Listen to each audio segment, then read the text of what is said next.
नमस्कार, welcome to Kamal education point. Myself Kamal Kishore Bhatt. और आज के सेशन में हम डिस्कस करेंगे हमारे पड़ोसी देश पाकिस्तान के फाइनेंशियल क्राइसिस के बारे में। किस तरह से पाकिस्तान आईएमएफ से लगातार 6.5 बिलियन डॉलर का बेल आउट पैकेज जारी करने के लिए एड़ी चोटी का जोर लगाए हुए है। और आईएमएफ ने भी इस बेल आउट पैकेज की पहली किस्त 1.1 बिलियन डॉलर जारी करने की एवज में बहुत सारी शर्तें लगा दी हैं, जिसमें से एक सी पैक का नाम भी आप जान रहे होंगे, चाइना पाकिस्तान इकोनॉमिक कॉरिडोर।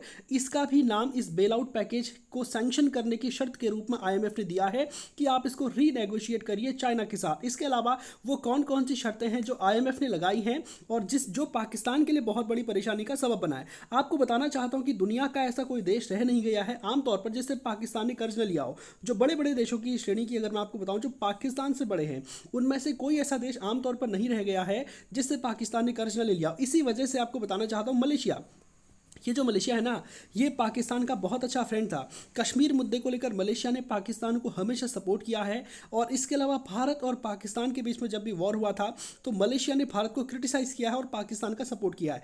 तो आज इसी मलेशिया ने कुछ पैसों के लिए पाकिस्तान के पीठ पर छुरा घोंप दिया एक तरह से।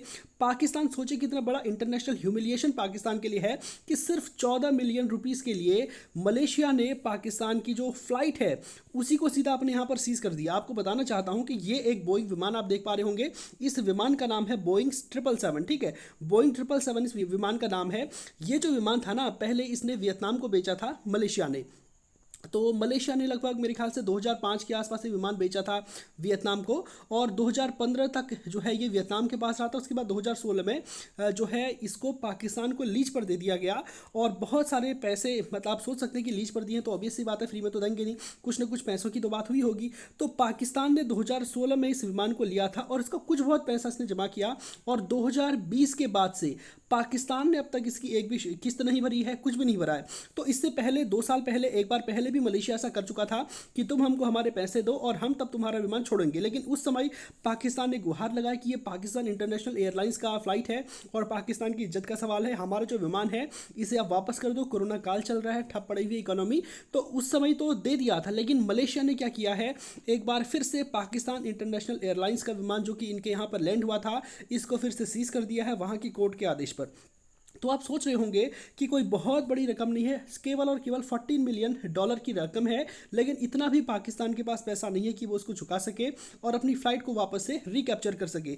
थोड़ी बहुत बातें आपको मैं बताना चाहता हूँ। ये मलेशिया का थोड़ा सा मैं आपको मैप दिखा देता हूँ, तब आप इसको ज़्यादा ठीक से समझ पाएंगे। ये आप देख पा रहे होंगे भारत है, ये भारत के बगल में पाकिस्तान है, और यहाँ पर भारत के नीचे म्यांमार के नीचे आप, ये म्यांमार है, ये आप थाईलैंड देख पा रहे होंगे, कंबोडिया है, और ये वाला जो इलाका है ये है आपका मलेशिया।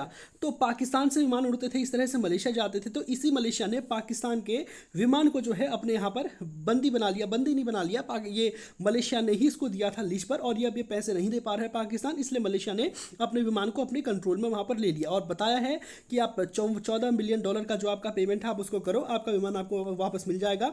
लेकिन पाकिस्तान का फॉरेक्स रिजर्व इतना गिर चुका है ना कि इसके लिए पाकिस्तान को बहुत ज़्यादा मेहनत करनी पड़ रही है। आपको थोड़ा सा मैं आंकड़े दिखाना चाहता हूँ पाकिस्तान के फॉरेन डेप्ट के बारे में। आप देख पा रहे होंगे पाकिस्तान की जो जीडीपी है अभी के टाइम पे, आप यहाँ पर देख पा रहे होंगे 4 ट्रिलियन जो है पाकिस्तान की इकोनॉमी है अभी। ये डॉलर में नहीं है, ठीक है, ये पाकिस्तानी रुपये में है। और पाकिस्तान का रुपये बहुत ज़्यादा गिर चुका है, मेरे ख्याल से 256 के आसपास पाकिस्तान का रुपये पहुँच चुका है, 256 284 के आसपास पाकिस्तान का रुपये यहाँ पर पहुँच चुका है। हमारा जो रुपये है वो 82 के आसपास है, ये लगभग 3 टाइम्स जो है गिर चुका है। तो अगर हम वैसे इसकी जीडीपी की अगर हम बात करते हैं तो इसकी जीडीपी जो है लगभग आपकी 376, ठीक है, 376 बिलियन डॉलर इसकी टोटल जीडीपी है। अब इसकी जो जीडीपी 376 बिलियन डॉलर है, इसमें से आपको बताना चाहता हूँ कि 126 बिलियन डॉलर इसके ऊपर लोन है। सोचिए 376 बिलियन जीडीपी है और 126 बिलियन डॉलर लोन है, लगभग 40% जितनी इसकी जीडीपी है उसका भी 40% इसके ऊपर लोन है।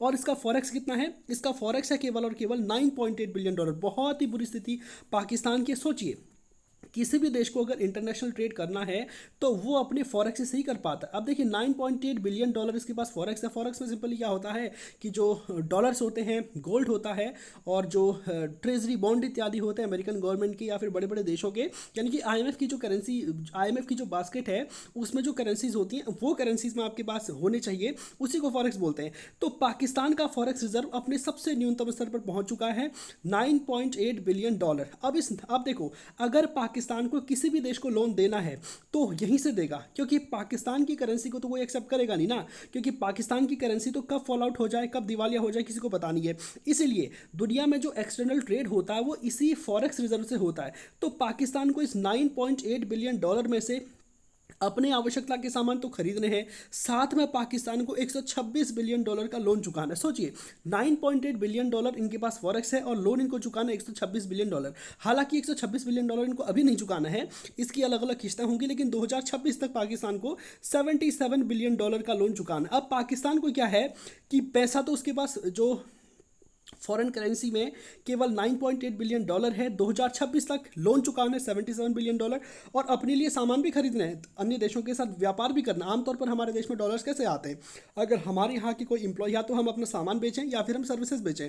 पाकिस्तान दुनिया को सामान तो क्या एक्सपोर्ट कर पाएगा, आप जानते हैं वहाँ पर खुद ही लगभग 35% के आसपास महंगाई के रेट जा चुके हैं, और 45% के आसपास वहाँ पर जो आवश्यक खाद्य पदार्थ हैं इनके रेट जा चुके हैं। तो इतने इनकी यहाँ पर इन्फ्लेशन इतनी यहाँ पर इनकी बढ़ चुकी है, और यही कारण है कि पाकिस्तान अब चुन चुन करके अपने फॉरेक्स में से हमारी प्राथमिकता में क्या चीज़ें हैं उनको अपनी प्राथमिकता में रह रहा है, और इस तरह से जो है पाकिस्तान लोन चुका रहा है। तो आपको बताना चाहता हूं कि पाकिस्तान का अब आईएमएफ के साथ आखिर क्या चक्कर है। आपको बताना चाहता हूं कि आईएमएफ इंटरनेशनल मॉनेटरी फंड एक ऐसी संस्था है, जब कोई देश दिवालिया होने की कगार पर होता है तो आईएमएफ उसको हेल्प करता है। देखो दुनिया में जो अमीर देश है ना, इन्होंने अपना बढ़िया बना रखा है।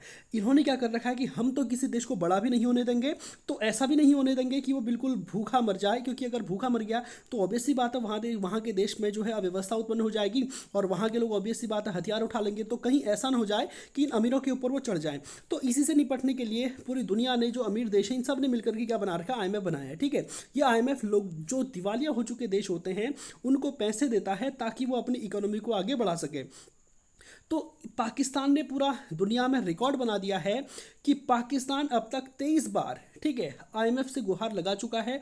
1958 से लेकर 2023 अभी तक पाकिस्तान 23 टाइम्स आईएमएफ में जा चुका है। 22 टाइम्स वो सफल हो गया है, लेकिन 23वीं बार इतना संभव नहीं है, क्योंकि इससे पहले तक आप जानते हैं कि पाकिस्तान का बहुत अच्छा मित्र कौन था, अमेरिका था, और अमेरिका के बहुत अच्छे मित्र यूरोप के देश थे, और आईएमएफ में अधिकांश जो वोट शेयर होता है वो यूरोपियन कंट्रीज़ का और अमेरिका का ही होता है। अब अमेरिका के साथ इसके संबंध अच्छे खासे हैं नहीं, यूरोप के साथ भी इसके संबंध अच्छे खासे हैं नहीं, तो ऑब्वियस सी बात है कि वो बहुत ज़्यादा इसकी आउट ऑफ टर्म जाकर मदद नहीं करेंगे। अगर पाकिस्तान सही बात करेगा तभी वो उसकी मदद करेंगे। और आईएमएफ ने जो ये लॉजिक दिया ना, ये कोई ऐसा वैसा नहीं, आईएमएफ ने बिल्कुल सटीक बात बोली है। आईएमएफ क्या कहना कि IMF puts pressure on Pakistan to renegotiate CPEC clauses with China. Pakistan से आईएमएफ ने क्या बोला है कि जो सीपैक प्रोजेक्ट है, China Pakistan economic corridor belt and road initiative, China का ड्रीम प्रोजेक्ट है, उसके अंतर्गत पाकिस्तान में सीपैक का निर्माण किया जा रहा है। तो आईएमएफ का कहना है कि तुम जो एक तरह से यहाँ पर कर रहे हो ना, इसकी टोपी उसके सर, ये वाला कॉन्सेप्ट नहीं चलेगा। आप सीपैक में जो टर्म्स एंड कंडीशंस हैं इसको रीनेगोशिएट करिए चाइना के साथ। अब आखिर आईएमएफ ने ऐसा क्या किया है और सीपैक का संबंध इसके साथ कैसे। देखो एक्चुअल में मैं बताना चाहता हूँ कि पाकिस्तान का जितना भी फॉरेन डेब्ट है उसमें लगभग 30 बिलियन डॉलर ये चाइना के साथ है। अब आईएमएफ का कहना है कि तुम चाइना को जो कर्ज जो तुमने ले रखा है ना, अब चाइना ऑब्वियस सी बात है कि ये 30 बिलियन डॉलर कोई छोटी रकम तो नहीं होती, बहुत बड़ी रकम होती है, जो चाइना इसको भूल जाए ऐसा संभव ही नहीं है। तो पाकिस्तान क्या करना चाह रहा है कि आईएमएफ से Pakistan bail out package 6.5 billion dollar का बेल आउट पैकेज लेना चाह रहा है, और इस 6.5 बिलियन जो पैकेज आईएमएफ से इसको मिलेगा अलग अलग किस्तों में, वो चाहता है कि इससे वो अपने फॉरेन जो कर्ज है, जो विदेशी डेब्ट इनके पास है, इसको पूरा करे, जिसको आईएमएफ विरोध कर। आईएमएफ का कहना है कि हम कंट्रीज़ को बेल आउट करते हैं ताकि वो अपनी इकोनॉमी बढ़ा सके, उनके कर्ज को चुकाने के लिए हम किसी भी देश को बेल आउट नहीं करते। बहुत अच्छी बात यहाँ पर आईएमएफ ने बोली है। आप देख सकते हैं कि पाकिस्तान 23 बार आईएमएफ के दरवाजे पर जा चुका है, और आईएमएफ का साफ साफ कहना है कि अगर तुमने हमारे दिए हुए पैसे का यूज चाइना के कर्ज को चुकाने के लिए किया तो ठीक नहीं होगा। अगर आप, आईएमएफ ने साफ साफ कहा कि अगर आप सीपैक को रीनेगोशिएट करोगे तो ही हम आपको कर्ज देंगे। ठीक है, यानी कि जो पाकिस्तान प्रयास कर रहा है कि हम कहीं इधर उधर से कर्ज लेकर के चाइना का डेब्ट चुका दें या फिर किसी और देश का कर्ज चुका दें, तो आईएमएफ ने साफ साफ मना किया कि हम तुमको सिर्फ लोन इसलिए देंगे। आईएमएफ सिर्फ इसलिए बेल आउट किसी कंट्री को करता है ताकि वो उस पैसे को अपनी इकोनॉमी में लगा सके, ठीक है, और उस इकोनॉमी को इंक्रीज कर सके, ना कि अपने कर्जों को चुकाने के लिए। आपको बताना चाहता हूँ कि पाकिस्तान में क्या हुआ था।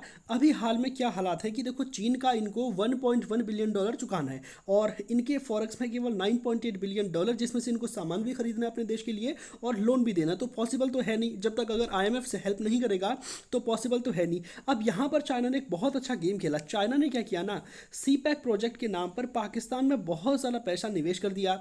अब पाकिस्तान एक, आप जानते हैं कि पाकिस्तान में ऑफिसरशाही बहुत ज़्यादा है। पाकिस्तान की आर्मी के ऑफिसर्स के हाथ में सब कुछ रहता है और पाकिस्तान के ऑफिसर्स आप जानते हैं दुनिया के सबसे करप्ट ऑफिसर्स हैं। पाकिस्तान की जो वहाँ की कंपनियां हैं वहाँ पर भी बहुत ज़्यादा करप्शन व्याप्त। अकेले पाकिस्तान की सेना बहुत सारे बिजनेस भी संभालती है। तो पाकिस्तान में जब चीन ने निवेश करना शुरू किया तो चाइना को ये महसूस हुआ कि यहाँ पर बहुत बड़ी तादाद में करप्शन हो रहा है। यानी कि पाकिस्तान, यानी कि चाइना पैसा सेंक्शन करता था, पाकिस्तान की कंपनियां उसको ज़मीन पर उतारती नहीं थी, पैसे खा जाती थी। इस पर पाकिस्तान की सेना का भी बहुत सारे ऑफिसर्स का नाम आया है। खुद इमरान खान ने पाकिस्तानी सेना के एक टॉप ऑफिसर के ऊपर बहुत सारे आरोप लगाए थे और सारी पोल पट्टी खोलकर रख दी थी साक्ष्यों के साथ, लेकिन फिर भी पाकिस्तान की कोर्ट ने उसके ऊपर कोई कार्रवाई नहीं की। आपको बताना चाहता हूँ कि इसी चीज़ को देखते हुए चाइना ने क्या किया, उसने पाकिस्तान की कंपनियों पर भरोसा करना छोड़ दिया। चाइना ने एक बहुत ही खतरनाक चाल चली। देखो, पाकिस्तान में क्या है ना, इलेक्ट्रिसिटी की बहुत ज़्यादा समस्या है पाकिस्तान में। तो चाइना ने बहुत बड़ी तादाद में यहाँ पर पावर हाउस बनाने शुरू किए, आईपीपी बनाने शुरू किया। आप देख सकते हैं आईपीपी का मतलब है इंडिपेंडेंट पावर प्रोड्यूसर। तो ये चाइना की कंपनीज थी, ठीक है। इसने यहाँ पर बहुत बड़ी तादाद में पावर हाउस बनाए। अब देखो, इस पावर हाउस बनाने के लिए ऑब्वियस सी बात है खर्चा आएगा, और खर्चा कौन उठाएगा? चाइना उठाएगा। तो चाइना ने यहाँ पर एक बहुत जोरदार चाल चली। चाइना ने आरोप लगाया पाकिस्तान के ऑफिसर्स के ऊपर कि वो करप्ट हैं, भ्रष्ट हैं, और हम जो ये पावर प्रोजेक्ट आपके देश में लगाएंगे इसमें तुम्हारे यहाँ का कोई कंट्रीब्यूशन नहीं होगा। सोचिए, आपको बताना चाहता हूँ कि चीन पाकिस्तान में निवेश कर रहा है, लेकिन वहाँ पर लेबर किसके हैं? चाइना के खुद के हैं। यानी कि जो बड़े बड़े जो ऑफिसर्स हैं और जो बड़े काम करने वाले हैं चाइना के हैं। तो चाइना को के लोगों को यहाँ पर रोजगार मिल रहा है और पाकिस्तान की करेंसी कहाँ जा रही है? चाइना में जा रही है। इसको बनाने में जितना भी रॉ मटेरियल लगेगा, जितना भी मटेरियल लगेगा, वो पाकिस्तान के लोकल मार्केट से नहीं खरीदा जाएगा। वो भी कहाँ से आएगा? चाइना से आएगा। तो देख सकते हैं आप कि न तो इस प्रोजेक्ट को बनाने में पाकिस्तान के लोगों को रोजगार मिला, न ही पाकिस्तान से सामान खरीदा गया। ऑब्वियस सी बात है कि पाकिस्तान के मार्केट में जो पैसा पड़ा था वो सीधा चाइना को चला गया। तो चाइना को यहाँ पर दो तरफा फायदा हुआ और पाकिस्तान को दो तरफा घाटा हुआ। अब स्थितियाँ ये आ गई हैं कि यहाँ पर से ये जो पावर हाउस हैं ये चाइना ने बना करके तैयार कर दिया। अब इनसे इलेक्ट्रिसिटी पाकिस्तान ने खरीदना शुरू कर दिया। अब पाकिस्तान ने जो कुछ भी इससे खरीदा है तकरीबन उसकी कॉस्ट 8.5 बिलियन डॉलर है, जिसकी पहली किस्त 1.1 बिलियन डॉलर अब चाइना इससे मांग रहा है। अब इसको देने के लिए इसके पास पैसा नहीं है, और इसको देने के लिए अब ये कहाँ चला गया है? आईएमएफ में। जैसा कि मैं अभी तक की स्टोरी में आपको बता चुका हूँ कि ये कहाँ पर चला गया है? आईएमएफ ने। और आईएमएफ ने साफ बोल दिया है कि आप जो सीपैक की टर्म्स एंड कंडीशंस हैं इसको पहले रीनेगोशिएट करो चाइना के साथ, कि भाई तुम जो अपना लोन है, जो भी तुम्हारा रेट ऑफ इंटरेस्ट है, और जब से तुमको कर्ज की जो किस्तें हैं वो देना शुरू किया है, वो जो आपको देनी है उसको रीनेगोशिएट आप चाइना के साथ करो, तब हम आपका बेल आउट पैकेज सेंक्शन करेंगे। इसकी टोपी उसके साथ डालना, ये वाला कॉन्सेप्ट नहीं चलेगा। ठीक है। तो पाकिस्तान का साफ साफ कहना है कि देखो, अगर उसे विदेशों का कर्ज लौटाना है, देखो यहाँ पर भी पाकिस्तान ने चाइना से बात की कि साहब ऐसी ऐसी बात है। आईएमएफ ने साफ साफ शर्त रख दी है कि हम जो पैसे तुमको देंगे उससे तुम चाइना का लोन चुका नहीं सकते। लेकिन चाइना ने सीधा पाकिस्तान को धमका दिया कि नहीं, 1.1 बिलियन डॉलर का जो तुम्हारा अभी तक बन रहा है, 8.5 बिलियन डॉलर जो टोटल जो पावर हाउस बनाने में हमारा खर्चा, और तुमको जो बिजली हमने अब तक बेची है, इसकी पहली किस्त तुम 1.1 बिलियन डॉलर किसी भी कीमत पर तुम हमको लौटाओ। अब ऐसा लौटाने के लिए पाकिस्तान के पास पैसा नहीं है। आईएमएफ ने भी बोल दिया है साफ साफ कि नहीं, हम तुमको पैसे तुम्हारी इकोनॉमी को फ्लो करने के लिए देंगे, न कि तुम इस पैसे से चाइना का कर्ज नहीं चुकता कर सकते। अब पाकिस्तान दो राह पर खड़ा हो गया है। अगर वो आईएमएफ की शर्त मान लेता है तो चाइना को पैसे कैसे देगा, और अगर चाइना को पैसे देगा तो आईएमएफ के साथ धोखा हो जाएगा, क्योंकि ऑलरेडी 23 बार पाकिस्तान जा चुका है आईएमएफ के पास में, और आईएमएफ का साफ कहना है कि जब तुम 23 बार आ गए हो तो अगले साल 24 बार फिर आ जाओगे। तो पाकिस्तान के ऊपर आईएमएफ को बहुत ज़्यादा भरोसा नहीं रह गया है। और सबसे बड़ी बात यहाँ पर आईएमएफ को ये सता रही है कि पाकिस्तान में जो पॉलिटिकल अनस्टेबिलिटी है, पाकिस्तान में गवर्नमेंट किसकी आएगी, जो हिंसा, आतंकवाद, ड्रग तस्करी, ये सब कुछ चल रहा है, इसको लेकर आईएमएफ बहुत ज़्यादा सख्ते में है। क्योंकि आईएमएफ अगर किसी कंट्री को बेल आउट करता है, आईएमएफ अगर किसी कंट्री को पैसे देता है, तो ये सुनिश्चित करता है कि ये कंट्री मेरा पैसा लौटा ले। इसके लिए आईएमएफ उस देश में बहुत सारी टर्म्स एंड कंडीशंस को लाता है कि तुम ये टर्म्स एंड कंडीशंस अपने देश में अप्लाई करोगे तभी हम तुमको पैसे देंगे, ताकि आईएमएफ का जो पैसा है वो गलत हाथों में ना जाए, वो सिक्योर रहे पूरी तरह से। जैसे पाकिस्तान को से पहले श्रीलंका को आईएमएफ ने लोन दिया था, तो श्रीलंका के साथ भी बहुत सारी टर्म्स एंड कंडीशंस साइन की थी। पाकिस्तान के साथ इनका कहना है कि तुम अपना डिफेंस बजट कम करोगे, ठीक है, और न्यूक्लियर वेपन्स को आगे का जो प्रोग्राम है उसको आगे नहीं बढ़ाओगे। लेकिन पाकिस्तान का कहना है कि हम भले भूखे मर जाएंगे, हमारे कटोरे में रोटी ना हो, हमको कश्मीर चाहिए, हमको एटम बम चाहिए, भारत के ऊपर मारना है। तो ये सब कुछ चल रहा है। तो अंततः टोटल कहानी का सार ये निकला कि आईएमएफ से पाकिस्तान को $6.5 बिलियन का पैकेज पाकिस्तान का तब सेंक्शन होगा, और इसकी पहली किस्त $1.1 बिलियन की तब सेंक्शन होगी जब पाकिस्तान चाइना के साथ बातचीत करेगा कि आपका जो पैसा है ना, हम आईएमएफ से पैसे लेकर के हम आपको कर्ज के रूप में उसको नहीं दे सकते, और हमारे पास जो फॉरेक्स है वो केवल $9.8 बिलियन का रह गया है, इसमें से भी हम आपको कर्ज नहीं दे सकते। तो टोटल कहानी ये है कि चाइना से जो इसने लोन ले रखा है और पूरी दुनिया से जो इसने लोन ले रखा है $126 बिलियन का, ये कहीं ना कहीं उस देशों से जिसने उसको लोन दिया है उनका डूबना ये तय है। और आने वाले बहुत लंबे समय तक, देखो पैसा तो कभी डूबता नहीं है, ठीक है, किसी भी देश का पैसे तो कभी डूबते नहीं है जो लोन में दिए, ऑब्वियस सी बात है, उस पर इंटरेस्ट जुड़ता रहता लगातार। तो आने वाले बहुत लंबे समय तक, लगभग 50 साल बाद तक, पाकिस्तान ने जो अभी कर्ज लिया है इसकी रकम धीरे धीरे बढ़ती जाएगी, और पाकिस्तान के लिए बहुत मुश्किल होगी इस डेप्ट को चुकाना, क्योंकि सीपैक जो चाइना पाकिस्तान इकोनॉमिक कॉरिडोर है इसके जाल में चीन बुरी तरह से डूब चुका है, और आने वाले समय में देखना होगा कि पाकिस्तान का आखिर क्या होता है। उम्मीद करता हूं कि जो बातें मैंने आज के सेशन में आपको बताई हैं वो आप ठीक से समझ पाए होंगे। तो आज के सेशन को यहीं पे समाप्त करते हैं। धन्यवाद।